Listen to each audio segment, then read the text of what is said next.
नमस्कार साथियों। आज आपके बीच एक नए टॉपिक के साथ उपस्थित है। आज हम लोग डेली करंट अफेयर्स में इंडियन एक्सप्रेस में जितने भी इम्पोर्टेंट न्यूज है यूपीएससी और बीपीएससी के लिए उसको हम लोग कवर करेंगे।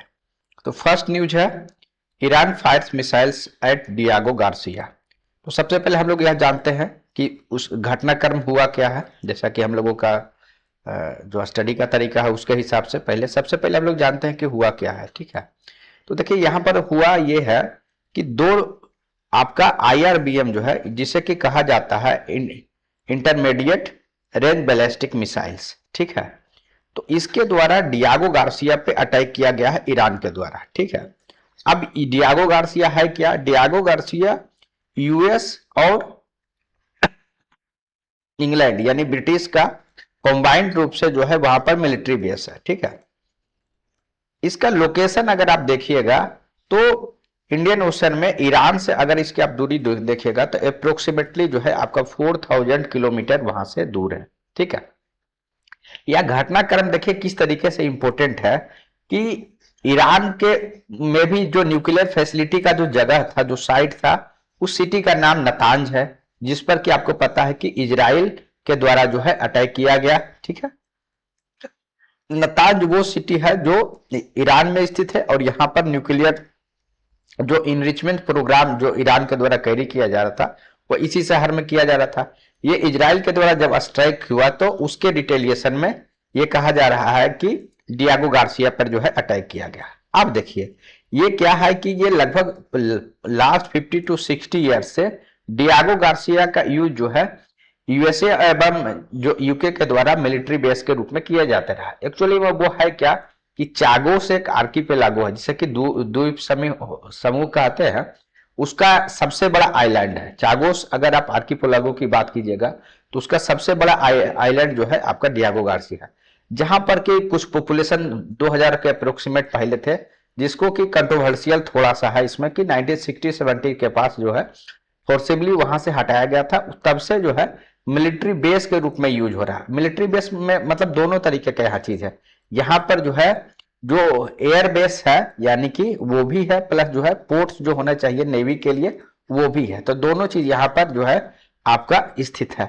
और तब से एक्चुअली में इसका यूज देखिए क्या है कि देखिए यूके देख लीजिए या यूएसए देख लीजिए, दोनों का अगर आप लैंड में दूरी देखिएगा तो बहुत अधिक है। तो अगर किसी को दूर के देश में दूर अवस्थित अगर किसी लैंड पे अगर आप कोई कॉन्फ्लिक्ट में अगर आप करते हैं और कोई दूसरा कंट्री आपको अगर जो है अपना लैंड जो है प्रोवाइड नहीं करता है, जैसे कि आप न्यूज में कल हम लोग चर्चा कर रहे थे कि श्रीलंका के द्वारा किस तरीके से मना किया गया, जो जिबूती से जो आपका एरोप्लेन था उसको लैंड करने के लिए जो मांगा गया। उसी तरीके से पास्ट में बहुत बार ऐसा हुआ है कि जैसे पाकिस्तान है या टर्की है जो क्लोज एलाई माने जाते थे, वो भी कभी कभी जो है रिफ्यूज करते थे अपने लैंड का। तो उसे समय में डियागो गार्सिया का यूज किया जाता था। अभी भी जो ईरान पर स्ट्राइक हुआ उसमें भी डियागो गार्सिया का जो लैंड है उसका यूज किया गया। जैसे B2 बॉम्बर जो है यहाँ से लॉन्च किए जाते हैं, B1S है, B2S है, इस तरीके के जो मिसाइल लॉन्चर्स है अमेरिका के वहां से यूज किए गए थे। तो ये चीजें आपको अभी रहना है। इसके बैकग्राउंड के बारे में बात करें तो हम लोग फिर वही बात करेंगे जो हम लोग डेली की बात कर रहे हैं कि किस तरीके से पहले हमास के द्वारा जो है 2023 में अटैक हुआ, अब फिर इजराइल के द्वारा रिटेलिएशन हुआ। उसके बाद शुरुआत में जो है आपका जो प्रोक्सी ग्रुप्स थे वहां तक सीमित रहा। उसके बाद जैसा कि प्रोक्सी ग्रुप कहने का मीनिंग हुआ कि आपका हिजबुल्ला है लेबनान में, सीरिया में आपका ग्रुप है, उसके बाद जो है हमास भी ग्रुप है, हौती है। तो ये सब जो प्रोक्सी ग्रुप है यानी जिसे कि एक्सिस ऑफ रेसिस्टेंस के नाम से ईरान कहता है, तो वो उसके बीच में ही और भर से जो है इजराइल को का कॉन्फ्लिक्ट होते रहा। ठीक है, लेकिन वो स्लोली स्लोली ईरान भी उसमें इंगेज हुआ, ईरान भी आने लगा। और आपको पता है कि जो है 28 फरवरी 2026 को फाइनली यूएसए और इजराइल के द्वारा जो अटैक किया गया, ये उसमें ये क्लेम किया गया कि जो है ईरान जो है न्यूक्लियर जो इनरिचमेंट है वो लगभग 60% से ऊपर कर चुका है। ऐसे में यह कभी भी जो है वेपन का जो ग्रेड 90% होता है वो मात्र 2 वीक में प्राप्त कर लेगा। तो यह जो है वर्ल्ड कम्युनिटी के लिए ठीक नहीं है, रीजनल स्टेबिलिटी के लिए ठीक नहीं है, और इजराइल के लिए एक जो है एक्सिस्टेंशियल क्राइसिस है। ठीक है, तो वो उसको क्योंकि इजराइल का कहना है कि अगर इजराइल का साइज इतना छोटा है कि अगर ईरान अगर एक मिसाइल अगर यूज करेगा न्यूक्लियर का तो पूरा कंट्री वाइप आउट हो सकता है, जबकि ईरान का साइज बहुत बड़ा है। तो इसके लिए एग्जिस्टेंस की बात है, ये बात इजराइल के हिसाब से कही जाती है। तो उसी को लेते हुए जो है ये अटैक हुआ। और तब से जो है आप देखें कि शुरुआत में किस तरीके से टारगेटेड किलिंग किया गया, जिसमें जो सुप्रीम लीडर्स मारे गए फर्स्ट के अटैक में ही। उसके बाद जो उनके इंटेलिजेंस लीडर थे या जो है लारीजानी थे, वो भी उनका भी किलिंग हुआ। तो टारगेटेड किलिंग हुआ, जो न्यूक्लियर जो फैसिलिटीज थे उस पर अटैक हुआ। अब उसके बाद जो है यह भी हम लोग देखें कि किस प्रकार से जो साउथ पार्ट्स जो है, जो ईरान का आपका गैस फील्ड था उस पर अटैक हुआ। ईरान का जिस तरीके से खर्ग आइलैंड जो 90% लगभग जो है एक्सपोर्ट करता है उस पर अटैक हुआ। फिर ईरान ने भी रिटेलिएट किया, जैसे कि रास लफान जो आपको पता है कि कतर का इस पूरे दुनिया का अप्रोक्सीमेटली 20% आपका एलएनजी यहां से जाता है, उस पर अटैक हुआ। तो यानी शुरुआत से ये धीरे धीरे करते करते एनर्जी इंफ्रास्ट्रक्चर तक चला गया। और जब हम ये वीडियो बना रहे हैं उस समय का एक न्यूज यह भी है कि ईरान ने जो है दिमोना करके एक सिटी है इजराइल का, जहां की न्यूक्लियर फैसिलिटी जो है आपका इजराइल का स्थित है, वहां पर अटैक किया है। उसमें भी लगभग 100 लोग से ऊपर लोग जो है इंजर्ड हुए। तो स्केल ऑफ जो वार है वो दिन प्रतिदिन जो है बढ़ते चला जा रहा है। और ये सारी बातें उसके कॉन्टेक्स्ट में हुआ है जब अमेरिकन राष्ट्रपति ने कहा कि स्ट्रेट ऑफ अगर होर्मुज को ओपन नहीं किया जाता है, रीओपन नहीं किया जाता है, तो अमेरिका किसी भी समय जो है कि जो उनके पावर प्लांट्स है, जो सबसे बड़े पावर प्लांट्स है, वहां से शुरुआत करा और उसको भी डिस्ट्रॉय करेगा। ईरान ने भी यह जो है रिटेलिएट किया, कहा के कि अगर ईरान के किसी भी फ्यूल या एनर्जी इंफ्रास्ट्रक्चर को डैमेज होगा तो ईरान भी यूएस के एवं उसके जो एलाइज हैं उनके सिर्फ एनर्जी एवं फ्यूल इंफ्रास्ट्रक्चर नहीं, अलग अलग जो आईटी इंफ्रास्ट्रक्चर है उनको भी डैमेज करने से पीछे नहीं रहेगा। तो अभी दोनों तरफ से कुछ बातें तो आई थी कि वो वार जो है जल्द सून कंप्लीट होगा, चाहे वो प्राइम मिनिस्टर नेतान्याहू हो या फिर प्रेसिडेंट जो है डोनाल्ड ट्रंप हो। लेकिन जिस तरीके से घटनाक्रम हो रहा है तो अनिश्चितताएं जो है बढ़ते जा रही है। आगे देखते हैं कि किस तरीके से घटनाक्रम होता है। तो ये कॉन्टेक्स्ट है पूरा। तो ये आपको जानना चाहिए कि डियागो गार्सिया में क्या हुआ। और ये सारा इस बात को भी आप जानते हैं कि ज्वाइंट जो कम्प्रिहेंसिव प्लान ऑफ एक्शन जो कि P5+1 कंट्री के बीच के साथ ईरान का हुआ था, उसमें ईरान ने प्रॉमिस किया था कि हम जो है अब इनरिच नहीं करेंगे, लेकिन हम इकोनॉमिक सैंक्शन से हमको रिलीफ दिया जाए। तो ये सारी चीजें चल रही थी। लेकिन 2018 में अचानक जो है डोनाल्ड ट्रंप जो है उससे इस डील से बाहर होते, उसके बाद से ईरान भी अपने रास्ते चला, ईरान भी इन्रिचमेंट करते हुए चला गया। और ये फाइनली ये स्थिति आई कि जहां पर कि ये आप कह सकते हैं कि पूरा वेस्ट एशिया जो है आपका अभी क्राइसिस से गुजर रहा है। साथ ही वर्ल्ड कम्युनिटी के सामने भी जो है एनर्जी सिक्योरिटी का चैलेंज तो है अभी। ठीक है, तो ये सारी चीजें आपको जानना चाहिए। इंडिया के कॉन्टेक्स्ट से आपको पता है, बहुत बार रिपीट कर चुके हैं कि लगभग 80 से 85% जो है हम लोग इंपोर्ट करते हैं, उसमें से लगभग 50 to 60% जो है वेस्ट एशिया से ही आपका आता है। और उसमें भी स्ट्रेट ऑफ होर्मुज से आपका क्रॉस होता है। तो ये बहुत ही इंपॉर्टेंट जो है लोकेशन है। जो अल्टरनेटिव कुछ है उस पर भी हम लोग लास्ट 1-2 वीडियो में चर्चा कर चुके हैं कि डाइवर्सिफिकेशन की बारे में बात करते हैं हम लोग। फिर जो है इफ्सा पाइपलाइन की बात करते हैं। ठीक है, एक उपाय था फ्यूजरापुर जो गल्फ ऑफ ओमान में है। ठीक है, तो उस पर भी जो है अभी जैसे इसको थोड़ा मैप से देख लीजिए। जैसे देखिए है क्या, ये जो है आपका पर्शियन गल्फ है। ठीक है, और ये जो दिख रहा है ये आपका स्ट्रेट ऑफ होर्मुज है। ठीक है, और यहां पर जो है गल्फ ऑफ ओमान है, नीचे में आपका अरेबियन सी है। ठीक है, तो ये जो पर्शियन गल्फ है और ये जो आपका गल्फ ऑफ ओमान है उसको कनेक्ट करता है आपका स्ट्रेट ऑफ होर्मुज। तो उसमें शुरुआत में ये उपाय किया गया कि यहाँ जो गल्फ ऑफ ओमान के पास जैसे फ्यूजरा पोर्ट है या ओमान का मस्कट पोर्ट है, यहाँ से जो है एक्सपोर्ट किया जाए। लेकिन ईरान ने क्या किया, इस पर भी हमला कर दिया, फ्यूजरा पोर्ट पर भी हमला कर दिया। ठीक है, तो ऐसे में आप उसके बाद सऊदी में जो है एक इफ्सा पाइपलाइन करके गया, तो इसका कैपेसिटी जितना लगभग 20 मिलियन से ऊपर जो है पर डे यहां से जाता है, तो इसमें मैक्सिमम 5 मिलियन तक जा सकता है। तो मात्र 20 से 25% ही यह इस रास्ते से कवर हो सकता था। तो यानी स्ट्रेट ऑफ होर्मुज अभी भी मेजर पॉइंट है, एक मैरीटाइम चोक पॉइंट है। ठीक है, तो ये सारी चीजें हम लोग चर्चा कर चुके हैं पूर्व के वीडियो में। ठीक है, अब यहाँ आज जो एक चीज चर्चा करना वो है IRBM क्या है, ठीक है, क्योंकि ये नया टर्म है। तो ये देखिए क्या है IRBM। जो बैलिस्टिक मिसाइल्स होते हैं ना, वो उसको तीन तरीके से बांटा गया है। एक होता है शॉर्ट रेंज, यानी कि एक से लेकर 1000 के नीचे तक का अगर रेंज है उसको बोलते हैं शॉर्ट रेंज। वही अगर आप देखिएगा मीडियम रेंज की बात कीजिएगा तो 1000 से लेकर 3000 किलोमीटर तक का रेंज है। इंटरमीडिएट की बात कीजिएगा तो 3000 से लेकर 5500 किलोमीटर तक का रेंज है, ठीक है। इंटरकॉन्टिनेंटल जो है आपका 5500 से ऊपर है। तो अभी जो ये लॉन्च हुआ, अभी तक का ईरान जो है यही कहते रहा था कि उसके पास जो मारक क्षमता है लगभग 2000 किलोमीटर तक का, लेकिन यह डियागो गार्सिया तो लगभग 4000 किलोमीटर था। तो वहां तक जो है ये जो आप कह सकते हैं मिसाइल रीच कर दिया, यानी ईरान के पास कैपेसिटी जो है इंटरमीडिएट रेंज बैलिस्टिक मिसाइल का है। ऑल दो जो दो स्ट्राइक किए गए वो सफल नहीं हो सके। तो इसका एक कारण था कि एक जो है एक मिसाइल जो है मिड फ्लाइट में ही जो है उसका फेल कर गया, दूसरा को जो है यूएस का जो वारशिप है उसके द्वारा इंटरसेप्ट कर दिया गया, यूएस नेवी का जो वारशिप है उसके द्वारा इंटरसेप्ट किया। तो ऑल्दो कोई कैजुअलिटी नहीं है, कोई ये नहीं है, लेकिन यह एक ग्रेव कंसर्न है, क्योंकि यूएस का जो मिलिट्री बेस है या यूके का वहां तक भी जो है उसमें हुआ। साथ ही उस तरीके से भी है कि एक सोवरेन देश पर जो है हमला है, ठीक है। पहले जो है यूके का सोवरेनिटी मान सकते थे तो वहां पर भी आपका हमला है। अगर ट्रांसफर हुआ तो मॉरिशस है तो वहां पर भी है। तो इस जो कह सकते हैं कि अनेक कंट्री अनेक एंगल जो है दिन प्रतिदिन जो है वो बढ़ते हुए चले जा रहे हैं, ठीक है। ईरान में दो जो सीरीज है, एक का नाम है सहाब और एक का नाम है खुर्रम शहर। तो जो ये IRBM का उसी सीरीज का है, ठीक है। तो ये चीजें हैं, ठीक है। अब अगर उसके बारे में बात करें कि डियागो गार्सिया का क्या इंपोर्टेंस है वो हम लोग चर्चा कर लिए, यूएस के लिए किस तरीके से इंपोर्टेंट है। वहां पर B2 और B52 जो बॉम्बर्स है वो यहाँ से यूज किए गए हैं, चाहे वो अफगानिस्तान का केस हो, इराक का केस हो, ईरान का केस हो, वहां पर से यूज किया गया है, ठीक है।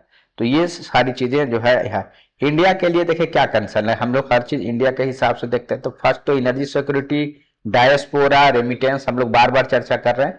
उसके अलावा देखिए कि ये जो डियागो गार्सिया है आप कह सकते हैं इंडिया के लिए भी इंपॉर्टेंट है, क्योंकि इंडिया का जो प्रिंसिपल्स रहता है neighbourhood first plus extended neighbourhood. तो इंडिया का अगर आप देखिएगा एक्सटेंडेड नेबरहुड में यह भी आएगा। तो जिस तरीके से हुआ तो ये आप कह सकते हैं कि इंडियन ओशन के सिक्योरिटी के लिए जो है आप एक चैलेंज है, ठीक है। तो ये चीज आपको जानना चाहिए, ठीक है।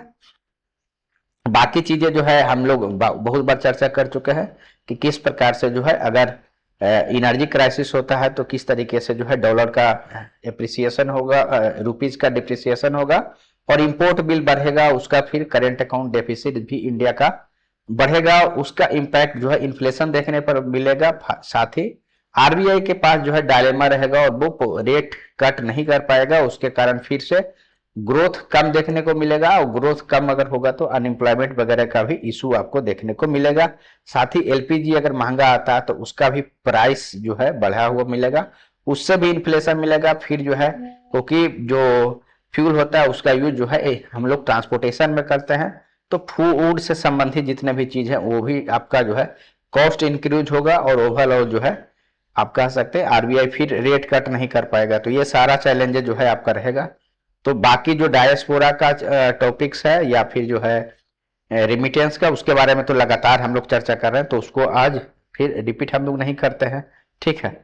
तो एक चीज नया जो चीज है वो आपको बता देते हैं कि देखिए इंटरनेशनल जो भी स्टेट होता है उसमें एक क्लाउज है अनक्लोज। आपको हम लास्ट 2-4 वीडियो में बताए हुए थे कि जो सी का जिस तरीके से लैंड पर अलग अलग रूल्स बने हुए हैं, उसी तरीके सी पर अगर कोई वेसल चलता है तो उसका रेगुलेशन जो है अनक्लोज से होता है। यानी इंटरनेशनल वाटर में, इंटरनेशनल वाटर कहने का मतलब है टेरिटोरियल वाटर नहीं होना चाहिए, यानी कि कोई कोस्ट है, कोस्ट से 12 नॉटिकल माइल जो होता है उसको हम लोग जो है उसका आप कह सकते हैं टेरिटोरियल जो है वाटर कहा जाता है, टेरिटोरियल एरिया हुआ। तो वो इंटरनेशनल वाटर में अगर कोई चीज हो रहा है तो वो अनक्लोज के हिसाब से रहता है। उसके बाद 24 किलोमीटर रहता है तो कंटिगुअस जोन बोलते हैं।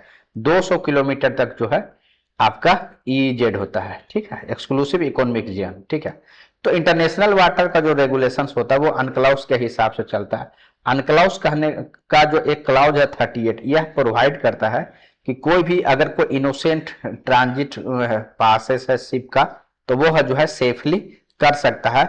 यानी ईरान जो अगर अभी जो रोक रहा है वो लीगल नहीं है, इंटरनेशनल जो कानून से उससे गलत है, मतलब उसके जो क्लाउज बने हुए हैं उसके अगेंस्ट है। तो ये अगर कहीं आपको लीगल आधार करने को रहे तो पता है। बाकी आपको चाबहार पोर्ट का क्या इंपॉर्टेंस है, ईरान के साथ रिलेशनशिप कैसे होना चाहिए, लगातार हम लोग इस बात की चर्चा कर रहे हैं।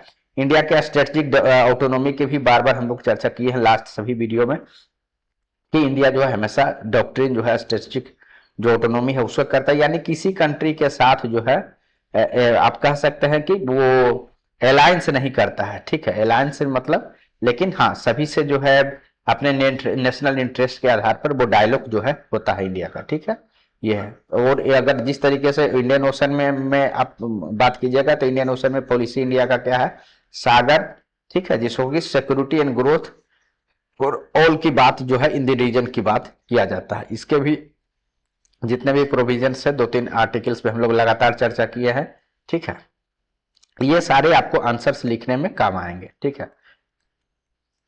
ये भी लगातार एडिटोरियल्स में आते रहता है, इसको भी जानिएगा। India Middle East Europe corridor, जो चाइना का BRI है उसको जो है काउंटर करने के लिए यह जो है कॉरिडोर बनाया जा रहा है, ठीक है। तो इसमें मिडिल ईस्ट के माध्यम से ये चीज किया जा रहा है, ठीक है। तो लास्ट वीडियो में ये सारे चीज को कवर किए हैं। जो नए व्यूअर्स हैं वो लास्ट 2-3 वीडियो इन चीजों के लिए देख सकते हैं। वेस्ट एशिया वार एस्केलेट, ठीक है, ये उसी से मिलता जुलता आपका टॉपिक है कि किस तरीके से अभी जो है हुआ है कि वार जो है आपका एस्केलेट हो गया, ठीक है। तो लास्ट जो टॉपिक है उसी का स्कोप है, तो वही सारे कंटेंट्स आपका वही रहेंगे और डे बाय डे जो है इसमें कुछ ना कुछ जो है इंक्रीज होते रहेगा जब तक कि वार आपका एंड नहीं होता है तब तक, ठीक है। ये लास्ट टॉपिक का ही एक्सटेंडेड पार्ट है, इसमें कुछ नथिंग न्यू नहीं है, ठीक है। तीसरा टॉपिक देखते हैं, जल जीवन मिशन अंडर स्क्रूटनी। आप देखिए जो मिनिस्ट्री है, जल शक्ति मिनिस्ट्री है, उसने सभी स्टेट को यह डायरेक्ट किया है कि जल जीवन जो आपका मिशन प्रोजेक्ट है वो जितना भी 100 करोड़ से अगर ऊपर का प्रोजेक्ट है तो उसको आप कह सकते हैं कि स्टेट को बोला है कि वो आप स्क्रूटनाइज कीजिए ताकि जो है उस तभी उसका फंड जो है रिलीज होगा। अब देखिए इससे क्या होगा, इससे होगा क्या कि कॉस्ट का रेशनलाइजेशन होगा, क्योंकि वेरियस रिपोर्ट्स आ रहे थे जिसके माध्यम से केंद्र सरकार को या मिनिस्ट्री को ऐसा लगा कि जो प्रोजेक्ट्स हैं वो ओवर प्राइस्ड हो गए हैं, ओवर जो आप कह सकते हैं प्रोजेक्ट कॉस्ट है वो जितना है उससे ज्यादा का जो है एस्टिमेट्स बना हुआ था। इसको लेके जो है सरकार का ये कोशिश है कि उसमें जो है किसी भी प्रकार से जितना जरूरत हो उतना ही होना चाहिए। अब देखिए जल जीवन मिशन के बारे में थोड़ा जान लीजिए। ये क्या है कि 55 लीटर पानी जो है पर डे पर पर्सन सबको अवेलेबल हो, इस चीज को टारगेट करता है। यानी जितना भी रूरल हाउस होल्ड है उनको सभी को 55 लीटर पर व्यक्ति के हिसाब से जो है उनको पानी कम से कम मिले, यह जो है इसका मेन प्रोजेक्ट यहाँ पर है, ठीक है। अब ये एक्चुअली में प्रोजेक्ट जो है 2019 में ही लॉन्च किया गया था, टारगेट था कि 2024 तक इसको जो है अचीव कर लिया जाएगा, लेकिन क्योंकि अभी 100% नहीं हुआ है तो इसीलिए इसका जो है एक्सटेंशन जो है 2028 तक इसको किया गया है, ठीक है। अब इसमें दोनों का फंड रहता है, सेंटर प्लस स्टेट दोनों को जो है रेशियो बना हुआ है, उस रेशियो से जो है आपका जो है फंड जाता है। सेंटर का शेयर जो है कहीं पर जो है आपका 60% है, कहीं पर जो है 90% है। आपको पता है कि 90% स्पेशल स्टेटस के जो राज्य होते हैं वहां पर होता है, ठीक है। अभी जो 2024 का अगर आप डेटा देखा जाएगा तो कहा जाता है कि 75% जो हाउस होल्ड है उनके पास जो टैप का कनेक्शन है वह जो है मतलब मैं पहुंचा दिया गया है। लेकिन ऑथर का यह भी या न्यूज के हिसाब से यह भी रहता है कि जो रियल पिक्चर है उसमें और प्लस जो स्टेटेड डेटा है उसमें कुछ वेरिएशंस भी होते हैं जो एक कंसर्न रहता है, ठीक है। तो अब इसमें क्या हुआ कि बहुत सारे राज्य ने ये प्रोजेक्ट कॉस्ट के बारे में यह रिपोर्ट किया कि यह जो कॉस्ट है वो इन्फ्लेटेड है और जो है क्वालिटी भी जिस अनुसार होना चाहिए उस अनुसार से नहीं हो रहा, प्लस बहुत सारे जो कनेक्शंस किए गए थे टैप के वो नॉन फंक्शन है, तब से ये जो है स्क्रूटनी वाली बात उठी है। साथ ही जो कैग है, ठीक है, जो ऑडिट करती है ऑन पार्लियामेंट्री पैनल्स जो है, वो भी इस चीज को इशू को उठाया गया था उनके द्वारा, तो इसीलिए सरकार के द्वारा यह जो है स्क्रूटनी का किया गया। अब देखिए ये जल जीवन हरियाली, ये जल जीवन मिशन जो है काम कैसे करता है।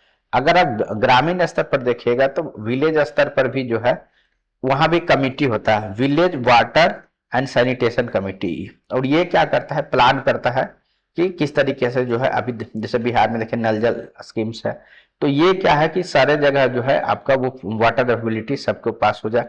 उसी तरीके से स्टेट के स्तर पर भी वाटर डिपार्टमेंट इंप्लीमेंट कमिटी होता है, वो इंफ्रास्ट्रक्चर को देखता है, चाहे वो पाइपलाइंस हो या ट्रीटमेंट प्लांट्स हो या ओवरहेड टैंक्स हो, तो वो वहां से मॉनिटर किया जाता है, ठीक है।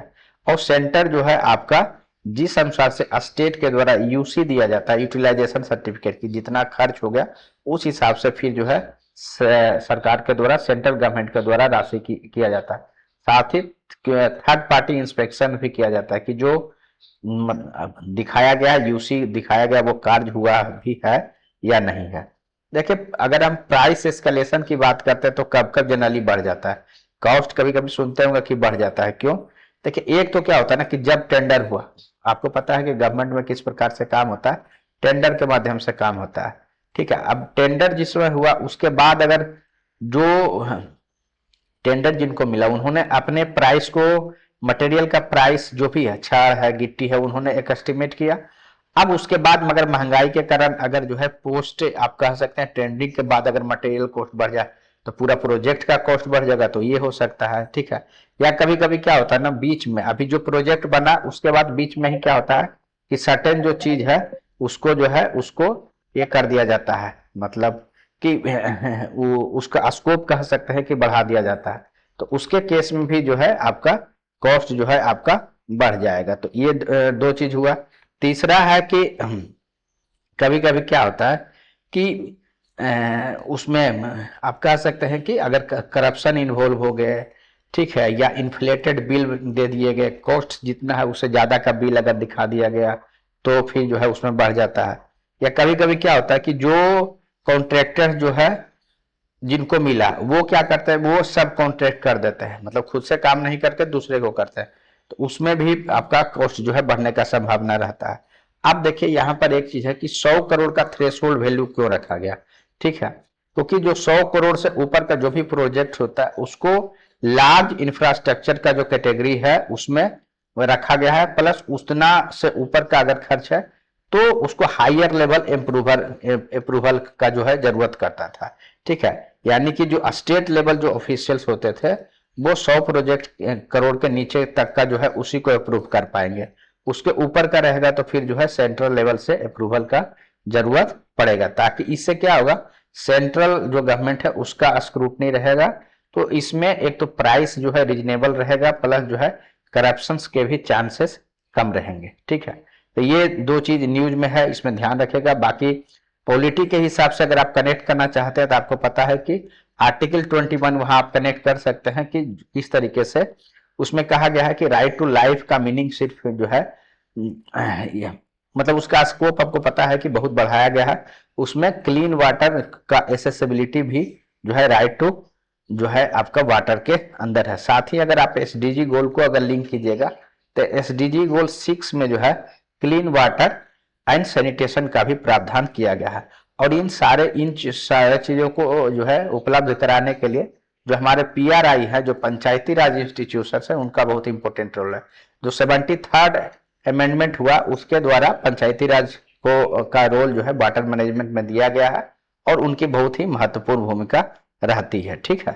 तो ये सारा चीज है। साथ ही अगर आप उसको यूज करना चाहते हैं इस टॉपिक को, तो जो फिजिकल फेडरलिज्म है, ठीक है, उसमें भी आप यूज कर सकते हैं। सेंटर और स्टेट के बीच जो इंफ्रास्ट्रक्चर प्रोजेक्ट है वहां भी आप यूज कर सकते हैं। तो जिस तरीके का क्वेश्चन आता है इस डाटा को आप जो है यूज कर पाइएगा, ठीक है। उसके आगे देखते हैं हम लोग नेक्स्ट टॉपिक को, डोमेस्टिक एयर फेयर कैप्स।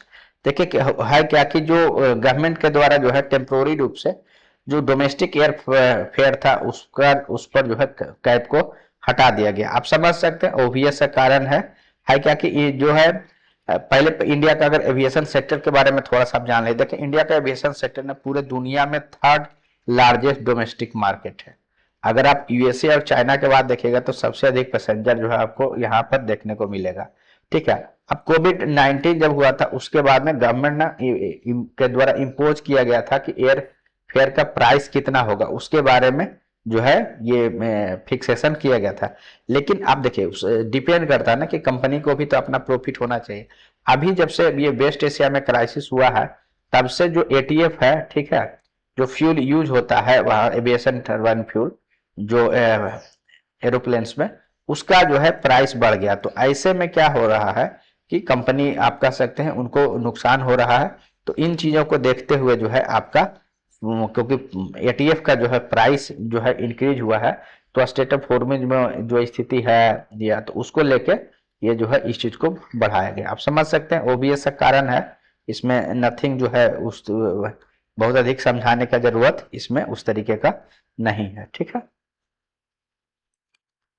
साथ ही क्या है एक चीज और जान लीजिए, जो है ये जो है आपका एटीएफ जो है वो जीएसटी के अंदर कवर नहीं है। ये भी कभी कभी आपको ऑब्जेक्टिव में तंग कर सकता है, तो आप ध्यान रखिएगा इसके कारण जीएसटी में नहीं है, तो इसलिए इनपुट जो आपका टैक्स क्रेडिट है वह भी क्लेम नहीं कर सकता है। ठीक है, तो ध्यान रखिएगा कि जो है उस हिसाब से, प्लस जो है इनका कंपटीशन भी ग्लोबल जो कंपनी है उनसे रहता है, तो उनको अगर सस्ता में मिलेगा इनको नहीं मिलेगा तो भी नुकसान होगा। ठीक है, तो इसलिए इन जो है सरकार के द्वारा यह निर्णय जो है अभी का जो स्थिति है उसको देखते हुए लिया गया है। ठीक है, चलिए नेक्स्ट देखते हैं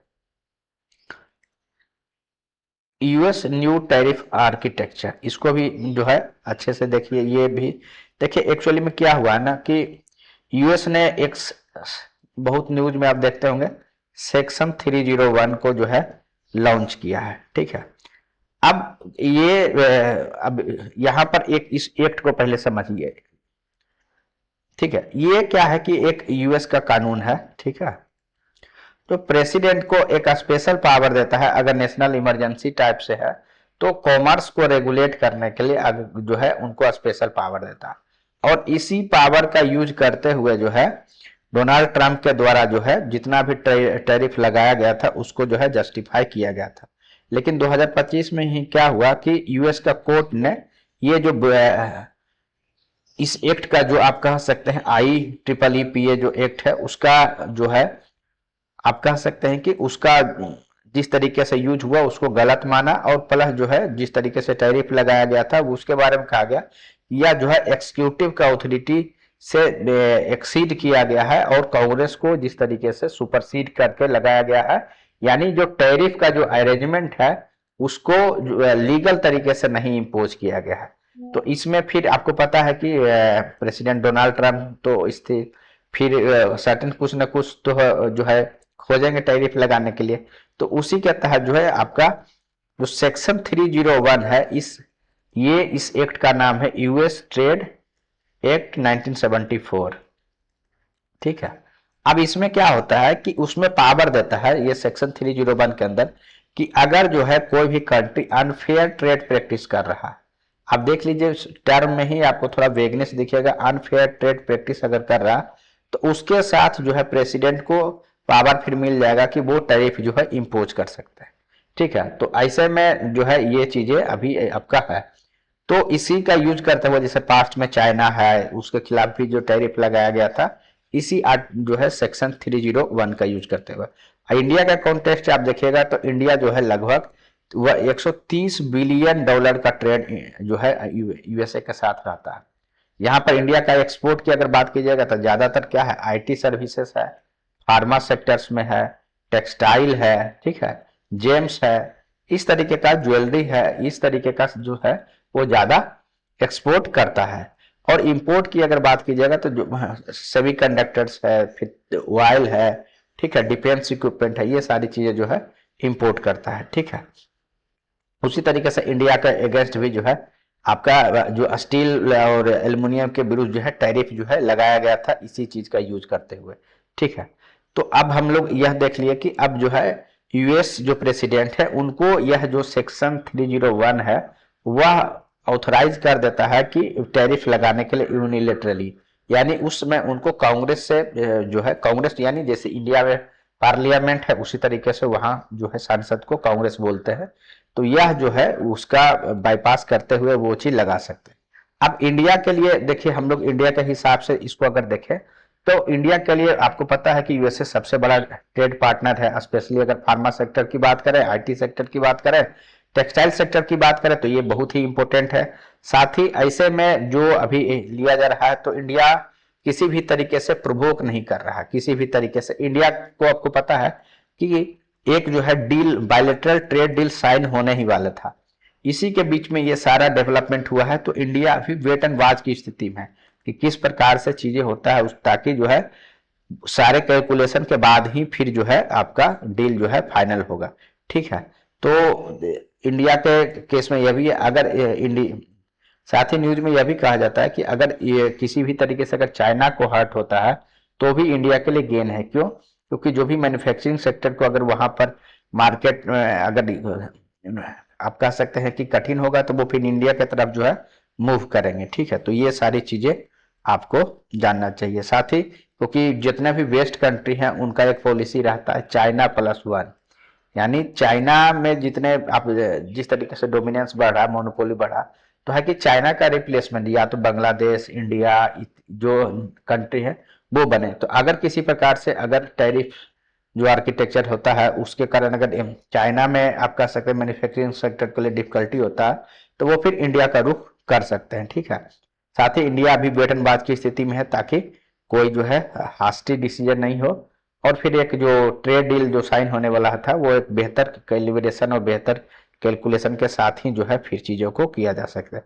तो इंडिया के पास देखिए जो डिसीजन होना चाहिए पॉलिसी में, उसमें 3 एंगल आपका बनता है। एक तो अपना जो डोमेस्टिक इंडस्ट्री है, ठीक है, डोमेस्टिक जो इंडस्ट्री है उसको भी प्रोटेक्ट करना है। ठीक है, प्लस डब्ल्यूटीओ को जो कमिटमेंट है उसको भी रखना है, प्लस यूएस के साथ जो रिलेशन है उसको भी रखना। तो बहुत ही बैलेंस तरीके से जो है डिसीजन जो है लिए जाने की जरूरत है। ठीक है, तो ये चीजें जो है कही गई है। ठीक है, साथ ही आपको ध्यान रखिएगा, पहले क्या था कि एक सिस्टम हुआ करता था यूएसए में, generalised system of preference, GSP बोलते हैं। ठीक है, वहां पर क्या था कि जो डेवलपिंग नेशंस थे, याद रखिएगा फिर, तो उसमें क्या होता ना कि उनको प्रिफरेंशियल टैरिफ जो है मिलता था। तो पहले इंडिया जो है जीएसपी का लाभ मिलता था, लेकिन 2019 से इंडिया इसको लूज कर चुका है, यानी इंडिया को यूएस में अभी कोई प्रिफरेंशियल टैरिफ नहीं दिया जा रहा। शुरू में जो है ये कहते हुए कि आपको पता है कि ये जो है जीएसपी सिस्टम था उसके तहत प्रिफरेंशियल टैरिफ जो है इंडिया को दिया जा रहा था, लेकिन 2018 से जो है इस चीज का ये किया गया। साथ इंटरनेशनल स्तर पर अगर आप देखिएगा तो डब्ल्यूटीओ में एक अपीलेट बॉडी है कि जहां किसी कंट्री को लगता है कि उसके साथ अनफेयर हो रहा है या डब्ल्यूटीओ का जो रूल्स रेगुलेशन है प्रिफरेंशियल ट्रीटमेंट का नहीं मिल रहा है, तो डब्ल्यूटीओ में अपील कर सकते हैं।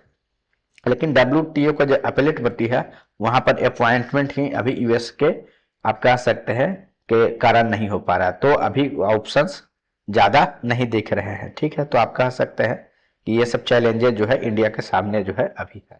ठीक, नेक्स्ट हम लोग देखते हैं एमबी स्काईलाइट्स इंडियन सीफेयर ऑर्डिनल्स। ठीक है, अभी देखिए हुआ क्या है कि एक ऑयल टैंकर था एमवी मोटर वेसल स्काईलाइट। अब क्या था कि ये ओमान के पास जब था तो उसी समय इस पर स्ट्राइक किया गया था आपका मिसाइल से।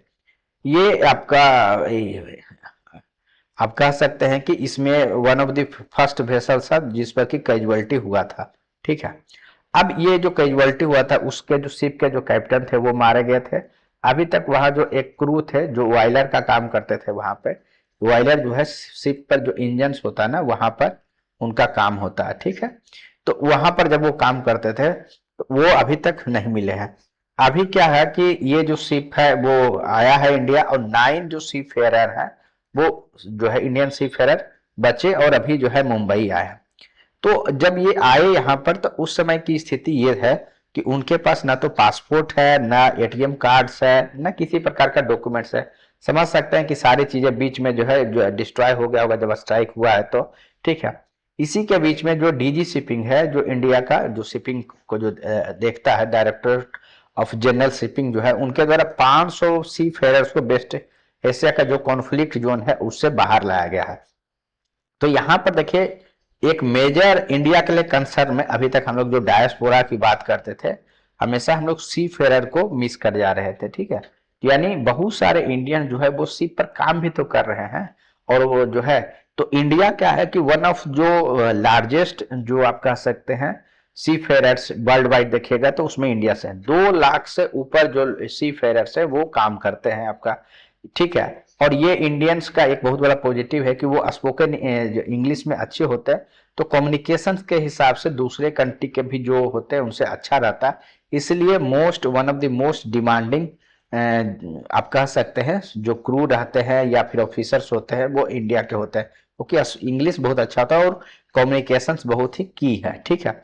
अब पूरे दुनिया का अगर आप देखिएगा तो 12%, मतलब पूरे वर्ल्ड का 12% अकेले जो है इंडिया जो है सी फेयर प्रोवाइड करता है। तो कितना बड़ा मार्जिन है आप समझ सकते हैं जी, हाँ, वर्ल्ड ट्रेड में कितना बड़ा कंट्रीब्यूशन है, ठीक है। तो जब कभी भी ये आपका अटैक होता है, चाहे 2023 में अगर रेड सी में जब अटैक हुआ तो वहां भी जो है इंडियन जो सी फेयर प्रभावित हुए, अभी जो अटैक हो रहा है उसमें भी जो है प्रभावित हो रहे हैं, ठीक है। अब इसके बारे में थोड़ा सा हम लोग जानते हैं कि क्या इंटरनेशनल स्तर पर कोई रूल रेगुलेशन नहीं है क्या, क्यों इंडियन नेवी या इंडियन जो गवर्नमेंट है उसी को एक्शन आगे आके लेना पड़ रहा है। तो सबसे पहले देखिए इंटरनेशनल स्तर पर कानून है, उसको बोलते हैं एमएलसी, मैरीटाइम लेबर कन्वेंशन। ये दुनिया का ग्लोबल स्टैंडर्ड है जो भी शिपिंग में काम कर रहे होते हैं उनके लिए, ठीक है। अब इंडिया भी इसका मेंबर है, यानी 2015 में इंडिया के द्वारा भी इसे रेटिफाइड जो है किया गया। एमएलसी क्या करता है कि जो शिप पर काम कर रहे होते हैं ना उनके लिए सेफ वर्किंग कंडीशंस रहे, उनका हेल्थ अच्छा से काम करे, हेल्थ प्रोटेक्शन की बात करता है, और उनको रिपेट्रिएशन, यानी उनको अगर जो बाहर है उनको घर जाने का जितना भी एक्सपेंसेस होता है वो कंपनी बियर करे, अच्छे तरीके से जाए, सोशल सिक्योरिटी की बात जो है एमएलसी में की गई है। लेकिन जब इस तरीके की घटना होता है तब आप कह सकते हैं जो देखने में आया है कि इन्फोर्समेंट बहुत ही कम है, ऑल्दो कागजी रूप से है लेकिन जो है उसका इन्फोर्समेंट बहुत कम है। अन्यथा जो डीजी शिपिंग है या फिर जो आप कह सकते हैं इंडियन गवर्नमेंट है, इंडियन नेवी को उतना जो है एक्सेसिव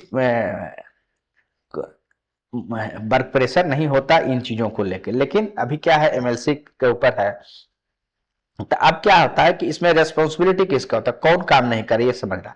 तो देखिए जो फ्लैग कंट्री होता है ना उसका जो है बहुत रोल होता है, ठीक है। अब जैसे देखिए होता क्या है शिपिंग में, एक्चुअली में होता क्या है ना कि देखिए अलग अलग कंपनी के शिप्स होते हैं और वो क्या करते हैं ना कि अलग अलग देश में जाके वो अपना रजिस्टर कराते हैं। तो आप देखिएगा कि ज्यादातर जो शिप्स होंगे वो आपका मार्शल आइलैंड में होंगे, पनामा में होंगे, लाइबेरिया में होंगे। तो यहाँ पर रूल्स रेगुलेशन आप कह सकते हैं थोड़ा वीक है, उस तरीके का ताकि उसको कैरी कर सकते वह भी नहीं है। तो ये सारी चीजें जो है आप कह सकते हैं कि यहाँ पर लूप होल्स में से है। जो बड़ी बड़ी कंपनियां होती है, मान ली यूरोप की कंपनी है, जापान की कंपनी है, ग्रीस की कंपनी है, ठीक है, आपका इंग्लैंड की कंपनी, तो रजिस्ट्रेशन कहाँ करा देंगे, पनामा में जाके। तो उससे क्या होता है ना कि वो इन्फोर्समेंट नहीं हो पाता। ये अकाउंटेबिलिटी है कहाँ, मार्शल आइलैंड जहां रजिस्टर होते हैं तो वहां रहता है। लेकिन अब होता क्या प्रैक्टिकली कि अगर इंडियन के ज्यादा सी फेयर हैं तो इंडियन गवर्नमेंट जो है सपोर्ट करती है, ठीक है, इंडियन जो कॉन्सुलेट है वो सपोर्ट करता है, ठीक है। और इन्हीं सब के लिए अलग अलग जो है पूर्व में भी भारत सरकार के द्वारा भी जो है स्टेप्स लिए गए, जैसे कि ऑपरेशन संकल्प जो है 2019 में लिया गया। जब गल्फ ऑफ ओमान में अटैक हुआ था तो बहुत सारे लोग को इसके प्रोसेस के द्वारा जो है ये कराया गया था। और सी फेयर्स का हम लोगों को इम्पोर्टेंस भी समझना चाहिए। एक तो देखिए एम्प्लॉयमेंट जो है, एक तो मर्चेंट नेवी में है, प्लस जो है बेहतर कैरियर है, प्लस जो है रिमिटेंस अगर आप देखिएगा क्योंकि हाईली पेड जॉब होता है, तो रिमिटेंस अगर आप देखिएगा तो $6 बिलियन जो है पर ईयर इंडिया आता है, ठीक है। तो आप देख सकते हैं कि कितना है। और भारत जो है अपने आप को पूरा जो ग्लोबल मैरीटाइम ट्रेनिंग हब है उसको अपने आप को प्रोजेक्ट करता है कि 2030 तक पूरे दुनिया का जो ग्लोबल मैरीटाइम ट्रेनिंग हब के रूप में पेश करता है। कि दुनिया का सबसे बड़ा जो ग्लोबल मैरीटाइम ट्रेनिंग जो होगा वो यहीं पर होगा। तो यानी आप कह सकते हैं कि जो सी फेरर को बचाने की बात है वो सिर्फ ह्यूमैनिटेरियन नहीं है, इकोनॉमिक आपका एंगल भी उसमें है। यानी भारत सरकार को आप जो है ह्यूज अमाउंट में डॉलर्स भी क्योंकि उनको अर्निंग जो है डॉलर्स में होता है, तो यानी इकोनॉमिक इंपेरेटिव भी इंडियन गवर्नमेंट के पास है इसमें, ठीक है। तो ये सारी चीजें जो है आपको ध्यान, और ये जो इंडिया का जो सर्टेन मिशन है, ब्लू इकोनॉमी का मिशन है, उसमें भी हेल्प करेगा, ठीक है। मैरीटाइम इकोनॉमी के बारे में ये कहा जा रहा है कि 2030 तक का टारगेट है कि 1 बिलियन जो डॉलर है वो आपका मैरीटाइम जो है इकोनॉमी है उससे आना चाहिए, ठीक है। तो ये सर्टेन चीजें जो है आपको जानना चाहिए, ठीक है। बाकी अनक्लोज के बारे में तो हम लोग चर्चा किया ही है कि किस प्रकार से जो है आपका इनोसेंट पैसेज अगर है तो उसको जो है अनक्लोज अलाउ करता है, ठीक है। और उसी तरीके से आर्टिकल 38 जो है आपका कोई स्टेट है उससे भी पैसेज को अलाउ करता है, ठीक है। और इंडिया क्या करता है ना, जैसे कि हौथी ग्रुप जैसे रेड सी में जब हमला कर रहा था तो उसके अगेंस्ट में यूएस का एक जो है ग्रुप बना हुआ है, उस ग्रुप का नाम है आपका ऑपरेशन प्रोस्पेरिटी जो है गार्जियन। लेकिन इंडिया आपको पता है कि उस ग्रुप को एड आप कह सकते हैं उस ग्रुप में अपने आप को शामिल नहीं किया। क्यों? क्योंकि जो है वो यह दिखाने के लिए न्यूट्रलिटी को कि वो किसी भी कंट्री के साथ नहीं है, ठीक है, ताकि मतलब तो ये न्यूट्रल पोजीशन इंडिया के द्वारा भी रखा गया है, ठीक है। तो इस अब इसमें इसी में एक्सपेक्टेशन होता है कि बाकी कंट्री भी जो इंडियन सी फेरर्स है उनको जो रिपेट्रिएशन है या फिर कह सकते हैं अपने देश वापसी है उसमें जो है सहयोग करेंगे, ठीक है। Billions of citizen non voters, तो ये देखिए एक आर्टिकल्स यहाँ पर लिखा गया, देखिए जितने भी कंटेंट्स दिए गए मोस्टली जो है पॉलिटिकल एंगल्स इसमें ज्यादा है तो उसको हम चर्चा नहीं करेंगे, लेकिन आपको वो चर्चा करेंगे कि यहाँ पर जो किस प्रकार से वोटर्स बनते हैं, कौन से आर्टिकल्स है वो हम चर्चा करते हैं। देखिए इलेक्शन कमीशन ऑफ इंडिया आपको पता है कि जो है एक कॉन्स्टिट्यूशनल बॉडी है जो इलेक्टोरल रोल्स को भी जो है सुपरवाइज करती है। आपका आर्टिकल 326 में दिया हुआ है संविधान का कि कोई भी व्यक्ति जो है एडल्ट सफरेज के आधार पर यानी 18 प्लस अगर किसी का एज हो जाता है तो वह जो है वोटर लिस्ट में अपना नाम जो है करवा सकता है। अभी वर्तमान में एसआईआर चल रहा है, आपको पता है, इसके बारे में भी अलग से बहुत डिटेल से डिस्कशन किए हैं। यानी जो वोटर लिस्ट है जिसको कि आप जो है इलेक्टोरल रोल के नाम से जानते हैं, उसको शुद्धता के लिए यह जो है काम किया जा रहा है। समय के साथ एक ही व्यक्ति का दो जगह नाम रह जाता है या डेड व्यक्ति का नाम नहीं हटता, तो उस लोगों को जो है हाउस टू हाउस जाके स्क्रूटनाइज करके कंप्लीटली जो वोटर लिस्ट होता है उसको शुद्ध करने के हिसाब से एसआईआर जो है अभी किया जा रहा है, ठीक है। तो ये चीजें आपको जानना चाहिए कि पहले है कि 18 ईयर्स जो है, प्लस यह भी जानना चाहिए कि किस एक्ट के तहत हो रहा। तो ये जो है आपको राइट टू वोट जो है कहीं भी आपका संवैधानिक अधिकार नहीं है। राइट टू वोट जो है उसको स्टेच्यूटरी राइट कहा गया। ये राइट स्टेच्यूटरी मीन्स हुआ कहीं ना कहीं एक्ट से मिला हुआ, तो ये रिप्रेजेंटेशन ऑफ पीपल एक्ट जो है आपका 1950 वहां प्लस जो है आपका कंडक्ट ऑफ इलेक्शन रूल्स है 1951 वहां से मिला हुआ। तो ध्यान रखेगा जो राइट टू वोट कभी कभी प्रीलिम से पूछा जाता है कि क्या ये जो है कॉन्स्टिट्यूशनल राइट है, तो नहीं, कॉन्स्टिट्यूशनल राइट नहीं है, ये जो है आपका स्टेच्यूटरी राइट है। हाँ, एक बार किसी का नाम अगर हट गया, नाम अगर जुट गया, तो क्या उसको आसानी से जो भी अथॉरिटी होंगे जिनको कि ईआरओ बोलते हैं वो क्या हटा पाएंगे? नहीं। अगर किसी का नाम अगर एक बार ऐड कर दिया गया है तो अगर नाम हटाया जाना है तब फिर जो है उनको प्रॉपर नोटिस देना पड़ेगा और सुनवाई करना पड़ेगा, प्रॉपर प्रोसीजर है। फिर जो है उसमें जो है आप कह सकते हैं पूरा अब डिटेल तरीके से कोर्ट की प्रक्रिया के तरीके से सुनवाई होके ही फैसला होता है। तो ये प्रोविजंस जो है आपका किया गया। एक और न्यूज में रहता है इलेक्शन से संबंधित, चीफ इलेक्शन कमीशन को अपॉइंटमेंट को लेके। अभी 2023 में एक एक्ट आया था चीफ इलेक्शन कमिश्नर को अपॉइंटमेंट को लेके। उसके बाद ऐसा हो गया है कि जो चीफ इलेक्शन कमिश्नर है उनका जो चयन होगा, उनका इलेक्शन के लिए एक कमिटी बना हुआ है, सिलेक्शन कमिटी बना हुआ है, ठीक है। उसमें प्रेसिडेंट प्राइम मिनिस्टर होंगे और एक कैबिनेट मिनिस्टर होंगे जो प्राइम मिनिस्टर के द्वारा चुने जाएंगे, और प्लस लीडर ऑफ अपोजिशन होगा। तो ये तीनों मिलकर जो है इस चीज को चयन आपका करते हैं, प्राइम मिनिस्टर प्लस एक कैबिनेट मिनिस्टर, ठीक है।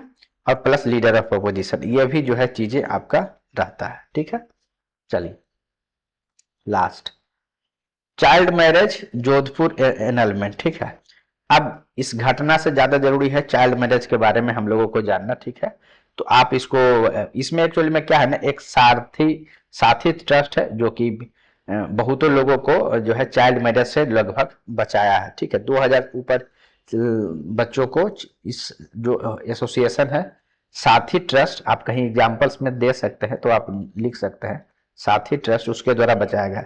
लेकिन उससे ज्यादा जरूरी है कि किस एक्ट के तहत चाइल्ड मैरिज का है और क्या प्रोविजन है। देखिए, एक एक्ट है prohibition of child marriage act, prohibition of child marriage act 2006। ये डिफाइन करता है कि चाइल्ड मैरिज कहते किसको है। तो ये है कि अगर 18 ईयर से पहले अगर गर्ल्स है या 21 साल से नीचे का अगर कोई मेल है, बॉय है, तो उसको अगर वो शादी करा तो चाइल्ड मैरिज कहते हैं। लेकिन यहाँ पर जो मेन जो चीज हम आपको बताना चाह रहे हैं, अगर कोई शादी अगर कर लेता है तो क्या वो शादी का वाइड होगा, यानी उसका मान्य नहीं होगा? नहीं, ऐसा नहीं है। वो शादी ऑटोमेटिकली मान्य नहीं होगा, ऐसा नहीं है। एक्ट में लिखा गया वाइडेबल है, यानी अगर कोई 15 साल का बच्चा है, 15 साल की लड़की शादी कर लेते तो ये वाइडेबल है, यानी अगर जो विक्टिम्स है कोई भी अगर कोर्ट में जाता है तो जो है या फिर उसके गार्जियन जाते हैं तब उसको वाइड घोषित किया जाएगा। ठीक है, तो वो ऑटोमेटिकली वाइड नहीं है मतलब। ठीक है, तो ये चीज जो है आपको ध्यान देना है कि जो चाइल्ड मैरिज में जो प्रोविजन है वो वाइडेबल है, ऑटोमेटिकली वो वाइड नहीं है। अब इसके बारे में सर्टेन जो है, अगर आप देखें इंडिया में इतने आजादी के इतने साल बाद भी जो है अभी भी चाइल्ड मैरिज का जो है आपका केस आपको देखने को मिलेगा। ठीक है, उसमें से राजस्थान में सबसे अधिक केस देखने को मिलता है। ठीक है, तो वाइड मैरिज वाइडेबल मैरिज का कंसेप्ट सबसे पहले आपको जो है समझ लेना चाहिए। ठीक है, अब क्या है कि यह डिमांड किया जा रहा है, सुप्रीम कोर्ट के द्वारा एक जजमेंट दिया गया था कि इसको जो है वॉइड अब इनिशियो कर दिया जाए। मतलब वो जैसे ही मैरिज होता है तो अब क्या होता है कि अगर कोई बच्चा है जिसको कि लीगल जानकारी नहीं होता है, शादी उसकी जबरदस्ती कर देगी तो उसके लिए बहुत मुश्किल होता है। लेकिन अगर वो शादी वाइड अब इनिशियो कर दिया जाए, यानी कोर्ट का प्रोसीडिंग का जरूरत नहीं है, यानी वो शादी मान्य ही नहीं होगा अगर जिस समय उसकी शादी होगी। तो अभी क्या है कि उसको कोर्ट का चक्कर लगाना पड़ता है, वहां से अपना शादी जो है ये कर देना पड़ता है। तो ये सुप्रीम कोर्ट जो है पार्लियामेंट से ये कोई इंस्ट्रक्शन था कि उसको जो है इस तरीके का कानून बना दिया जाए ताकि वो वाइडेबल नहीं रह के वॉइड ही हो जाए, यानी कोर्ट से जो है आपका चक्कर जो है न रहे। ठीक है, अब इसमें कुछ बातें हैं कि एक जो है, जो एक तरफ लॉ है वही दूसरे तरफ जो है पर्सनल लॉज है। सर्टेन जो पर्सनल लॉज हैं जैसे कि मुस्लिम पर्सनल लॉज है, तो वहां पर 18 ईयर से पहले के बच्चों को वो शादी वो अलाउ करते हैं। तो इसलिए अब जो है ये लीगल एम्बिग्यूटी अभी भी बना हुआ है। ठीक है, जब तक कि कोई पार्लियामेंट के द्वारा फाइनल जो है डिसीजन नहीं आ जाता उसमें। हम लोग अगर अपने आंसर्स में अगर कुछ और चीजें बातें लिखना चाहेंगे तो उसमें अगर इम्पैक्ट के बारे में सोचे, देखिए चाइल्ड मैरिज से होता क्या है, तो सबसे पहले तो ड्रॉप आउट बढ़ जाता है, पढ़ाई उनकी छूट जाता है। पढ़ाई अगर छूट जाता है, साथ ही क्या होता है अर्ली प्रेगनेंसी का केस बढ़ जाता है। अर्ली प्रेगनेंसी अगर होगा तो जो उनका मैटरनिटी, जो आप कह सकते हैं मैटरनिटी मोर्टेलिटी का रिस्क जो है वो भी बढ़ जाता है, क्योंकि उनका शरीर जो है उस अनुसार से तैयार नहीं होता है। प्लस जो है जो बच्चे जो जन्म लेंगे उनके भी हेल्दी होने की संभावना कम रहती है, उनका भी पुअर हेल्थ हो सकता है। तो ये आप कह सकते हैं कि इंटर जनरेशनल जो पॉवर्टी का जो साइकिल है उसमें ट्रैप हो जाता है ये परिवार। इसलिए चाइल्ड मैरिज जो है किसी प्रकार से अच्छा नहीं है। इसी को ध्यान में रखते हुए जो सस्टेनेबल डेवलपमेंट गोल अगर आप देखिएगा 5, जहां पर की बात करता है कि जेंडर इक्वलिटी के, उसको अगर आपको अचीव करना है तो ये जरूरी है कि चाइल्ड मैरिज पर रोक लगाया जाए। और उसमें ये कहा गया है कि 2030 तक, एम है कि 2030 तक जो है चाइल्ड मैरिज को कंप्लीटली जो है समाप्त कर दिया जाए। ठीक है, तो ये चीजें हैं। साथ ही हम लोग अगर देखें संविधान में भी आर्टिकल 21 है जहां पर कि right to life with dignity की बात करता है। ठीक है, अगर किसी का चाइल्ड मैरिज होता है तो उसका भी वायलेशन है। ठीक है, वही अगर हम लोग नेशनल फैमिली हेल्थ सर्वे का अगर डेटा देखेंगे तो उसमें यह कहा जाता है कि 23% जो वुमेन है वो अभी भी 18 ईयर से पहले उनकी शादी होती है। उसमें से स्पेशली बिहार, राजस्थान और से जो राज्य है वहां पर उनकी संख्या ज्यादा है। ठीक है। अगर पॉजिटिव साइड में देखें लेट शादी से क्या होता है, तो जैसे एसर का रिपोर्ट है जो शैक्षणिक जो स्टैंडर्ड है उसको चेक करता है, तो वो रिपोर्ट में ऐसा दिखा है कि जो गर्ल्स जो है वो स्कूल्स जाते हैं वो उनका शादी जो है बाद में होता है। तो दूसरा साइड यह भी है कि बच्चों को अधिक से अधिक जो है ग्रोथ एनरोलमेंट रेशियो बढ़ाया जाए, गर्ल्स का एजुकेशन बढ़ाया जाए, ताकि उनका एक जगह नहीं मल्टीपल जगह मल्टीप्लायर इफेक्ट देखने को मिले। हेल्थ पे भी, एजुकेशन पे भी, एम्प्लॉयमेंट अपॉर्चुनिटी पे भी, उनके लाइफ ऑफ चॉइस पे भी, सारी चीजों पर देखने को मिलेगा। जो सस्टेनेबल डेवलपमेंट का गोल है वो भी अचीव करने में मिलेगा। और विकसित अगर किसी भी समाज सोसाइटी को होना है तो जो दोनों जेंडर है, मेल या फीमेल है, दोनों को एक जो है परस्यू करना पड़ेगा एक्टिवली। तो ये चीजें जो है आर्टिकल्स में कही गई है। ठीक है, तो उम्मीद करते हैं कि आज जितना भी चीज बताए आपको जो है अच्छे से समझ में आ गया होगा। पीडीएफ के लिए आप जो है जो लिंक है उसमें आप जाके देखिएगा। टेलीग्राम का ग्रुप है प्लस जो पीडीएफ है वो भी शेयर रहता है, तो आप उसको खुद से भी स्टडी कर सकते हैं। जितना भी कंटेंट हम आपसे शेयर किए लगभग सारे कंटेंट्स वहां पर आपको मिल जाएंगे, तो वहां से जाके आप एक बार स्टडी कर लेंगे तो वो आपको मेमोरी में परमानेंट रूप से जो है सेटल हो जाएगा। आप उसका यूज आंसर्स राइटिंग में जरूर कीजिएगा। साथ ही जितने भी व्यूअर्स हैं आपसे अनुरोध है कि आप आंसर राइटिंग जरूर कीजिए, ताकि जितना भी चीज आप सुन रहे हैं, पढ़ रहे हैं, उसका आप अपने आंसर्स में यूज कर सकते हैं। क्योंकि मेंस में आप जब तक लिखिएगा नहीं, और लिखने का मीनिंग होता है कि आप जब आंसर राइटिंग कीजिएगा तभी आपको लगेगा कि बहुत सारे पॉइंट्स आप भूल रहे हैं या बहुत सारे पॉइंट्स जो है हमको लिखना चाहिए नहीं लिखे। तो एक रेगुलर प्रैक्टिस अगर आप कीजिएगा तो सारी चीजें आपके दिमाग में बहुत तेजी से आएगी, और जितना तेजी से आपके दिमाग में आइडिया जाएगा आप उतना तेजी से लिख पाएंगे। तो इसके लिए जरूरी है कि आप जो भी टॉपिक को पढ़ें वो अच्छे से पढ़ें, प्लस जो है उसको रिवाइज जरूर करें। ठीक है, plus answer writing daily basis पर करें। तो thank you very much, thank you. किसी प्रकार का अगर आपको सजेशन है वीडियो को लेके, हमारे लेक्चर्स को लेके, तो जरूर बताइए। अभी जो है हम मोस्टली पीपीटी बना हुआ रहता है, लेकिन क्योंकि बहुत सारे बच्चों का था कि हम लोग इसी तरीके से कैरी करें, तो इसी तरीके से हम लोग कैरी करें, क्योंकि पीडीएफ जो है हम लोग लिंक में देते हैं। तब तक आप जो है मेरे जो बोला जाता है उसको सुने, प्लस जो है बोर्ड पर मिनिमम कंटेंट जितना होता है वो हम लिखते हैं। समय का भी सीमा होता है यूट्यूब में, तो इसको देखते हुए बाकी पीडीएफ आप जो है लिंक में जाके जो है खुद से पढ़ सकते हैं। Thank you very much, thank you.